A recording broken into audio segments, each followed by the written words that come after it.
наша панельная дискуссия «Кредиты, лизинг, страхование», на которой мы обсуждали проблему финансовой доступности кредитов, займов для предпринимателей.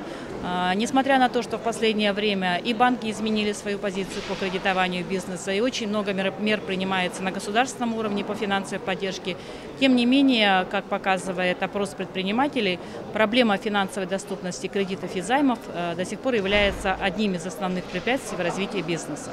Обсуждались вопросы доступности банковских кредитов, вопросы обеспечения, вопросы кредитования предпринимателей в условиях крайнего севера, то есть это учет сезонности ведения бизнеса, вопросы реализации продукции бизнеса, лизинговая поддержка, страхование бизнеса. То есть все те вопросы, которые сегодня необходимо решить для того, чтобы бизнес, особенно в сфере производства, мог успешно и эффективно развиваться у нас в республике. Мы выработали предложение в резолюцию форума предпринимательства республики. В частности, это рекомендация банкам, партнерам нашим, чтобы они при оценке бизнеса все-таки учитывали те особенности, которые есть у нас на крайнем севере, чтобы их продукты кредитования для бизнеса были более доступными, чтобы сохранились те меры государственной поддержки, которые сегодня у нас есть, которые реализуются в рамках нашей государственной программы. Это предоставление микрозаймов предпринимателям, это дальнейшее развитие микрофинансирования, это поручительство нашей региональной гарантийной организации.